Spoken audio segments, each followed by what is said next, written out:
우리에게 주신 하나님의 말씀은 고린도후서 5장 11절에서부터 19절까지 말씀입니다.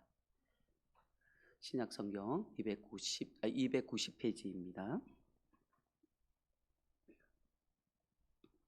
한 절씩 교독해서 봅니다. 우리는 주의 두려우심을 알므로 사람들을 권면하거니와 우리가 하나님 앞에 알려졌으니 또 너희의 양심에도 알려지기를 바라노라. 우리가 다시 너희에게 자천하는 것이 아니요 오직 우리로 말미암아 자랑할 기회를 너희에게 주어 마음으로 하지 않고 외모로 자랑하는 자들에게 대답하게 하려 하는 것이라. 우리가 만일 미쳤어도 하나님을 위한 것이요 정신이 온전하여도 너희를 위한 것이니 그리스도의 사랑이 우리를 강건하시는도다. 우리가 생각하건대 한 사람이 모든 사람을 대신하여 죽었은즉 모든 사람이 죽은 것이라. 그가 모든 사람을 대신하여 죽으심은 살아있는 자들로 하여금 다시는 그들 자신을 위하여 살지 않고 오직 그들을 대신하여 죽었다가 다시 살아나신 이를 위하여 살게 하려 함이라. 그러므로 우리가 이제부터는 어떤 사람도 육신을 따라 알지 아니하노라. 비록 우리가 그리스도도 육신을 따라 알았으나 이제부터는 그같이 알지 아니하노라. 그런즉 누구든지 그리스도 안에 있으면 새로운 피조물이라. 이전 것은 지나갔으니 보라 새 것이 되었도다. 모든 것이 하나님께로서 났으며 그가 그리스도로 말미암아 우리를 자기로 화목하게 하시고 또 우리에게 화목하게 하는 직분을 주셨으니 함께 봅니다. 곧 하나님께서 그리스도 안에 계시사 세상을 자기와 화목하게 하시며 그들의 죄를 그들에게 돌리지 아니하시고 화목하게 하는 말씀을 우리에게 부탁하셨느니라. 아멘. 이 시간 담임 목사님 나오셔서 강건하시는 사랑이라는 제목으로 말씀을 선포하실 때 많은 은혜 받으시길 바랍니다.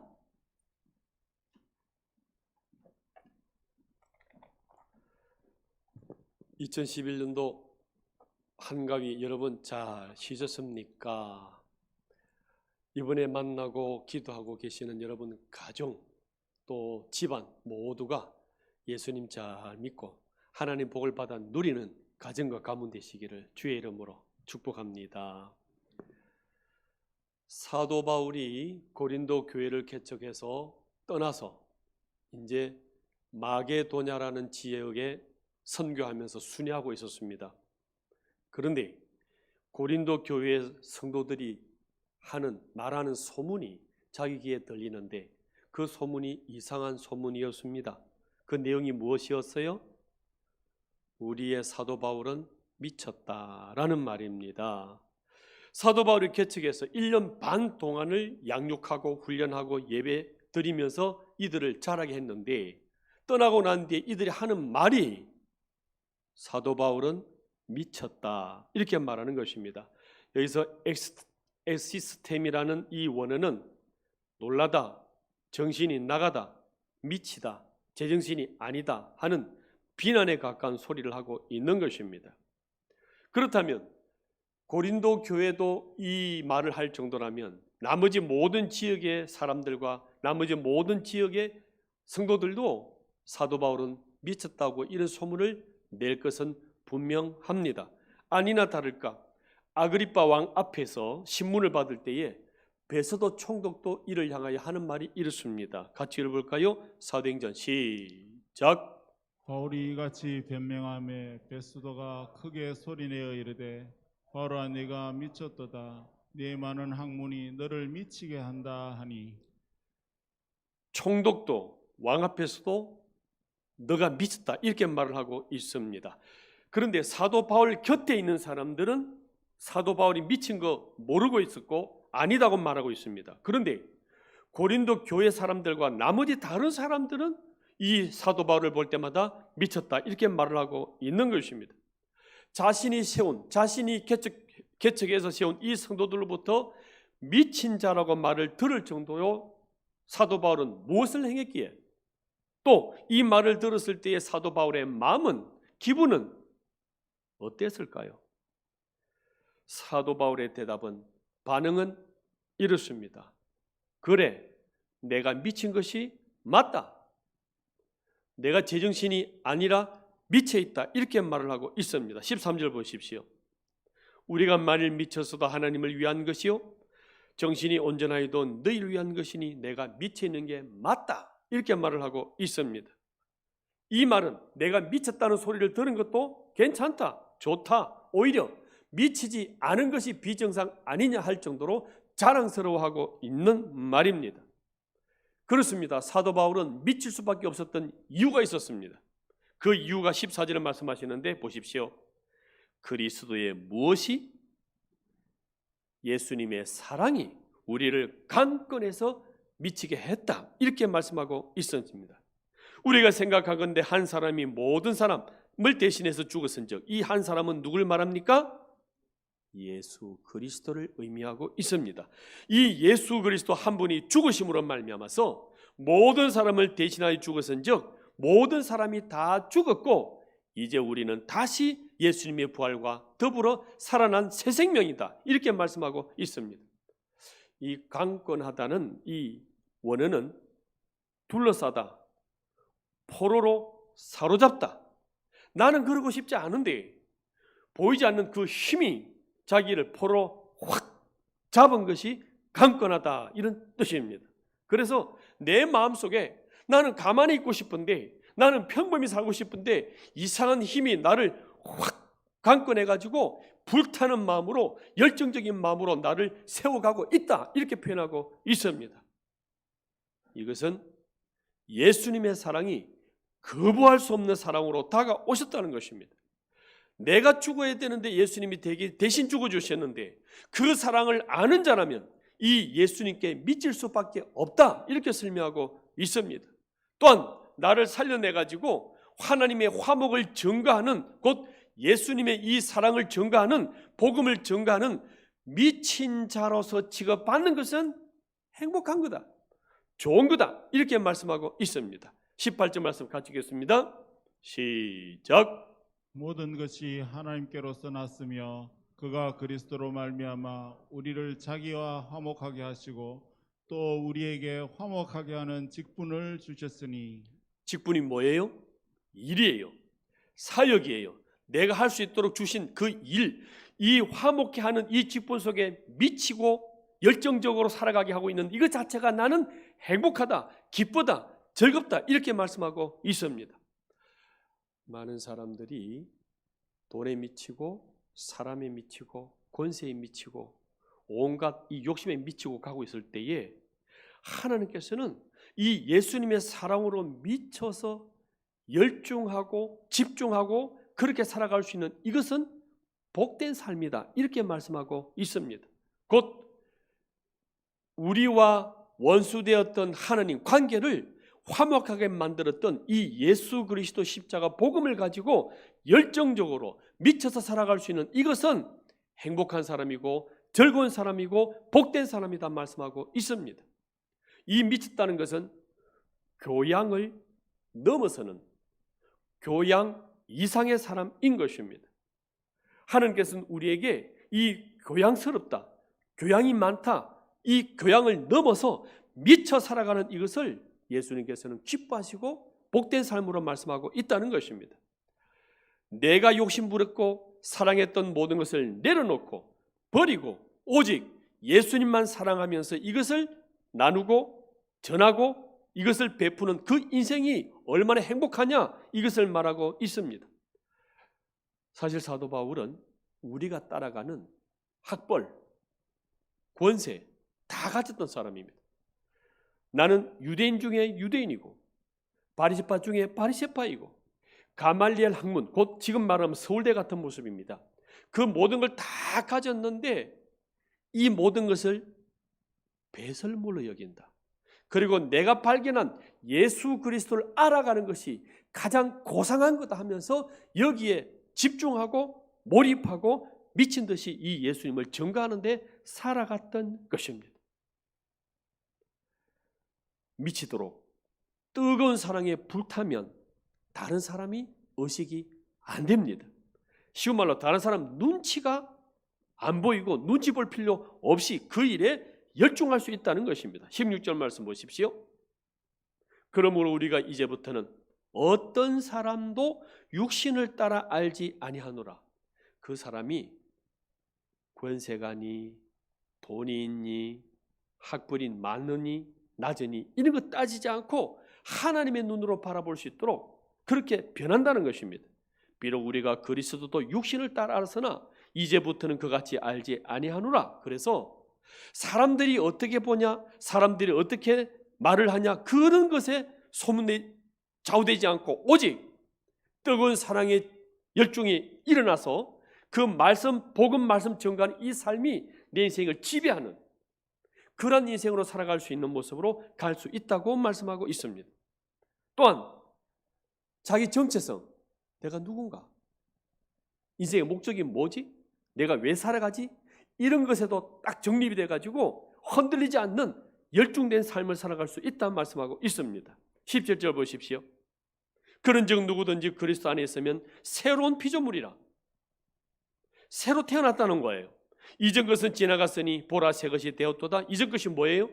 과거, 죄, 허물, 부끄러운 거, 열등감, 모자라는 거 다 지워서 십자가 피로 다 지워서 새 것으로 만들어주신 그 기쁨, 감사, 새 생명의 이 삶으로 살아갈 수 있다. 이렇게 설명하고 있습니다. 어떤 사람은 돈에 미치고요. 어떤 사람은 권력에 미치고요. 어떤 사람은 욕심에 미치고요. 어떤 사람은 명품의 사치에 허세 부리는 데 미쳐 있습니다. 왜 그럴까요? 이 예수 그리스도의 사랑에 이 십자가 떡은 그 피사랑을 모르거나 또는 잃어버렸기 때문에 그 대안책으로서 그렇게 살아가고 있는 그것이라는 것입니다. 그래서 우리는 다시 이 예수 그리스도의 떡은 피사랑에 접속이 되고 느끼고 체험해서 이 사랑을 전가하는 사랑에 미친 자가 되시는 저와 여러분 되시기를 주의 이름으로 축복합니다. 아멘. 예수님은 어땠을까요? 교양 있는 분? 윤리적이다, 도덕적이다? 아니었습니다. 예수님께서도 미친 인생을 살아가셨습니다. 마가복음 3장 같이 읽습니다. 시작. 예수의 친족들이 듣고 그를 붙들어 나오니 이는 그가 미쳤다 하밀래라. 예수님을 아는 가족들도 친지들도 저는 미쳤다. 예수님 제정신이 아니다. 미쳤다 하는 하나님의 사랑에 불붙어 있는 열정적인 삶을 살아간 행복한 삶을 살아갔던 것입니다. 그러면 묻습니다. 여러분은 어떤 일에 미쳐갖고 행복한 경험이 있으십니까? 이게 무엇입니까? 여기 미치게 되면요, 다른 것이 생각이 안 나요. 다른 것에 관심이 갈 수가 없습니다. 다른 사람이 뭐라고 하든 그 시선에 아랑곳하지 않고 그 일에 집중할 수가 있습니다. 제대로 미치면요. 그 인생은 행복한 거예요. 그 인생은 부러운 거예요. 사도 바울이 미친 것이 이것이었습니다. 15절을 보십시오. 그가 예수님이 모든 사람을 대신하여 죽으심은 살아있는 자들로 하여금 다시는 그들 자신을 위하여 살지 아니하고 오직 그들을 대신하여 죽었다가 다시 살아나신 이를 위하여 살게 하는 이것 때문에 내가 미쳤다. 이렇게 말씀하고 있습니다. 곧 새 생명 주신 하나님의 사랑, 예수 그리스도 복음을 전가하는 하나님 나라, 영원 천국으로 이어지는 이 새 생명을 위해서 살아가는 그 일에 내가 미쳤다. 미쳤다. 이렇게 말씀하고 있습니다. 이걸 어떻게 비유하자면 이렇게 얘기할 수 있습니다. 좋은 집 아파트로 이사를 딱 준비하고 있으면요, 지금에 있는 것들이 초연해질 수가 있어요. 가구 하나 살까 말까? 그거 놔둬라. 그게 뭐 중요하나? 좀 이따 이사 갈 건데. 오늘 우리 맛있는 밥 양껏 한번 맛있게 먹어볼까?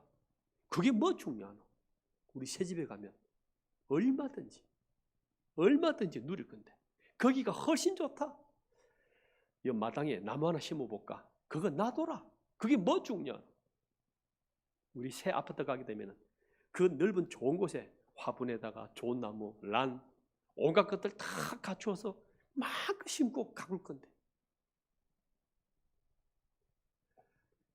천국의 이 생명, 이 복음, 이 말씀의 중심을 두게 되어지게 되면 이 땅에 있는 것들은 초연해질 수가 있고 내려놓을 수가 있고 얼마든지 그 복음 위에서 활용할 수 있는 효연한 삶을 살아갈 수가 있더라. 이렇게 말씀하고 있습니다.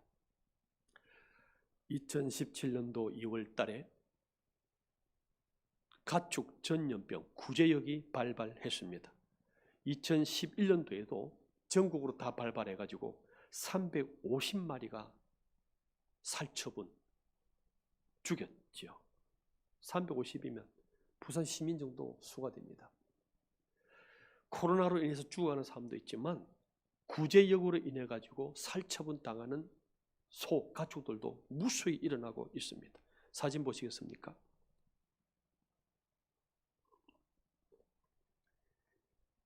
이 살처분에 참여했던 축산 전문가들, 수의사라든지 직원, 구청 직원들은 이 현장에서 믿기 힘든 장면을 목격하고는 우리에게 전해준 말이 있습니다. 이 살처분 관계자, 수의사 이런 사람들이 이 어미소를 안락사시킬 수밖에 없어요. 고쳐지지도 않고 살아나지도 않고 계속 전염시켜서 다른 소끼리, 다른 돼지들끼리 전염시키기 때문에 죽일 수밖에 없어요. 그래서 안락사시키기 위해서 근육이완제, 석시콜린 주사를 탁 준다는 거예요. 어쩔 수 없이. 그래서 이 주사를 딱 주게 되어지게 되면 10초 후면 쓰러져 죽는다는 겁니다. 딱 주사를 주게 되면 1초, 2초, 엄매, 3초, 5초, 7초 푹 쓰러져 죽는다는 거예요. 주사를 주는 순간 어린 송아지 한 마리가 다가와서 이 어미소에게 젖을 달라고 보채기 시작합니다. 보통 소들은 10초 후면 숨을 거두어서 쓰러지는데 이 어미소는 새끼 소에게, 송아지에게 젖을 물린 채 3분 이상을 버티고 4분 이상을 버티다가 젖을 다 먹이고 난 뒤에 털썩 쓰러져 죽더라는 것입니다. 일반 소들은 그냥 죽어요. 10초 만에. 그런데 이 새끼 소, 송아지가 있는 이 소는 안 그렇다라는 거예요.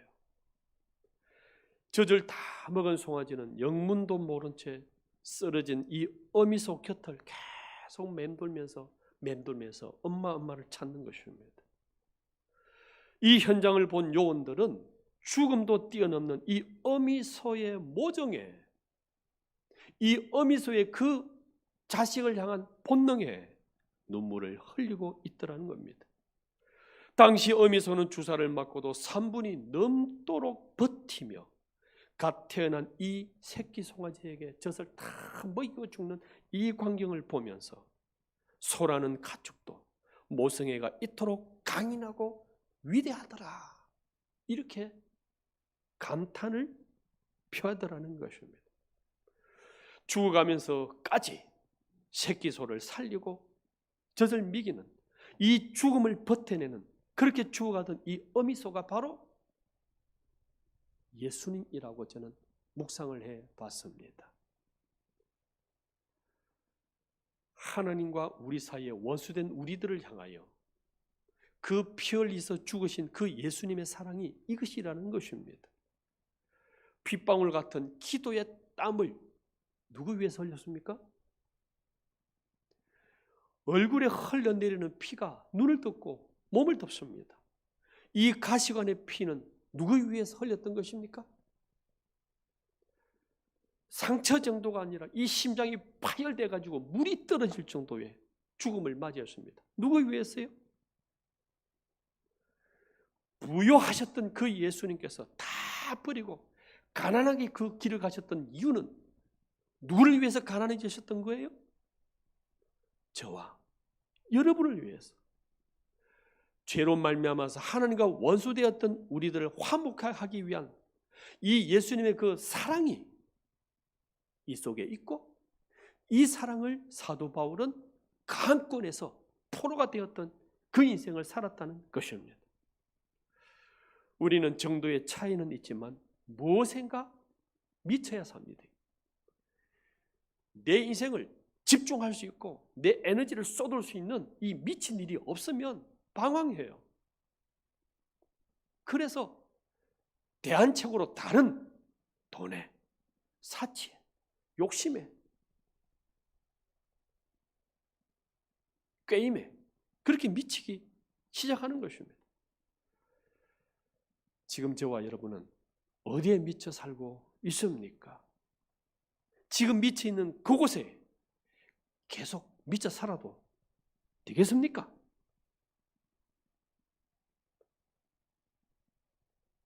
바르게 미치는 이 십자가 사랑에 미치는 그 인생을 하나님은 기대하시는 것입니다. 이번에 15년인가 17 만에 나훈아라는 사람이 TV에 등장했대요. 그래서 3시간을 그렇게 노래 부르고 한국 백성들을 막 들었다 놨다 할 정도로 노래로 열광시키면서 시원한 말을 해가지고 모처럼 이 땅을 향하여 시원한 말을 했다면서 좋아하고 있습니다. 근데 저는 이렇게 이렇게 바라보고 있는 그 말이 뭐냐면은 우리 명절에 차 타고 가는데 딸이 얘기하는 거예요. 나훈아가 이런 노래도 만들었다 하면서 테스형이라는 노래를 만들었대요. 테스형? 들었던 노래에 무슨 영문이 들어가는 이런 노래가 좀 수준이 맞나 싶은데 그런 내용이래요. 인생이 뭐냐? 왜 사느냐? 이걸 테스형한테 물었다는 거예요. 가사가. 그 테스형이 누군지 아십니까? 소크라테스. 너 자신을 알아라는 이 철학자 이 소크라테스에게 물었다는 거예요. 테스형, 인생이 뭡니까? 왜 살아갑니까? 어디에 우리 청춘을, 우리 에너지를, 열정을 바쳐야 될 우리의 목표가 뭡니까? 그때 가사 내용이 이렇다는 겁니다. 그 테스형이 말했다. 나도 모른다. 이게 인생이라는 거예요. 이 내가 왜 살아가는지, 이 젊음의 에너지를 어디에 쏟아야 될지 인생을 모르니까 그렇게 방황하면서 살아가더라는 것입니다. 이때 예수님께서는 말씀하십니다. 너는 이 사랑을 맛보고 이 사랑에 취하고 이 사랑의 포로가 되어서 거부할 수 없는 그 뜨거운 사랑의 열정이 너 인생을 끌어가는, 그래서 이 복음을, 이 하나님 나라를 증거하는 그 인생에 미쳐보지 않겠냐, 이렇게 말씀하고 있습니다. 여러분은 예수님께 미쳤다는 이 소리 들어본 적이 있으십니까? 저 사람은 예수장이라고 그런 말을 들어본 적이 있으십니까? 이 사랑에 미친 자가 되기를 예수님 이름으로 축복합니다. 이 예수님의 사랑이 내 안에 얼마나 채워져 있는지 깊이 점검해 보십시오. 이 사랑의 간격에서 내가 살아가고 있는지 없는지 그 가치를 한번 깊이 묵상해 보십시오. 이 예수님의 사랑이 얼마나 나에게 넘쳐 흘러 있는지, 거부할 수 없는, 주체할 수 없는 이 사랑이 얼마나 크게 나에게 흐르고 있는지를 한번 점검해 보라, 이렇게 말씀하고 있습니다. 그래서 세상 욕심에 끊고 주변의 시선을 끊고 이 예수님을 바라보고 그 예수님의 충만한 사랑에 힘는 시간이 되었으면 좋겠다는 것입니다. 또한 예수님께서는 우리가 이 복음으로 화목하게 하는 이 일에 미치기를 원하시는 것입니다. 죄로 말미암아서 하나님과 내가 원수가 되었는데 그 사이에 들어오신 화목 제물이 예수님이셨습니다. 이 원수된 우리 관계를 화목으로 풀어주신 이 예수님의 사랑으로 이제 너가 나와 성도 사이에, 나와 이웃 사이에 너가 화목 제물이 되어지는 이 일에 미치기를 원한다, 이렇게 말씀하고 있습니다. 그렇습니다. 예수님은 죄인된 나와 하나님과의 화목 제물로 오셨습니다. 이제는 내가 예수님 위한 화목 제물로 나가야 할 차례라는 것입니다. 교회 성도를 위하여 내가 화목 제물이 될 차례라는 것입니다. 이제는 내가 이웃을 향하여 화목 제물이 될 차례라고 말씀하고 있습니다. 이 일에 예수님처럼, 바울처럼 한번 미쳐보십시오. 행복하고 부러워하고 아낌없이 불태웠다는 내 인생을 다 마칠 때에 그렇게 말할 수 있는 자랑스러운 행복한 즐거운 인생 되시기를 주의 이름으로 축복합니다. 295장 찬양 드리시면서 준비하신 예물 봉헌하도록 하겠습니다.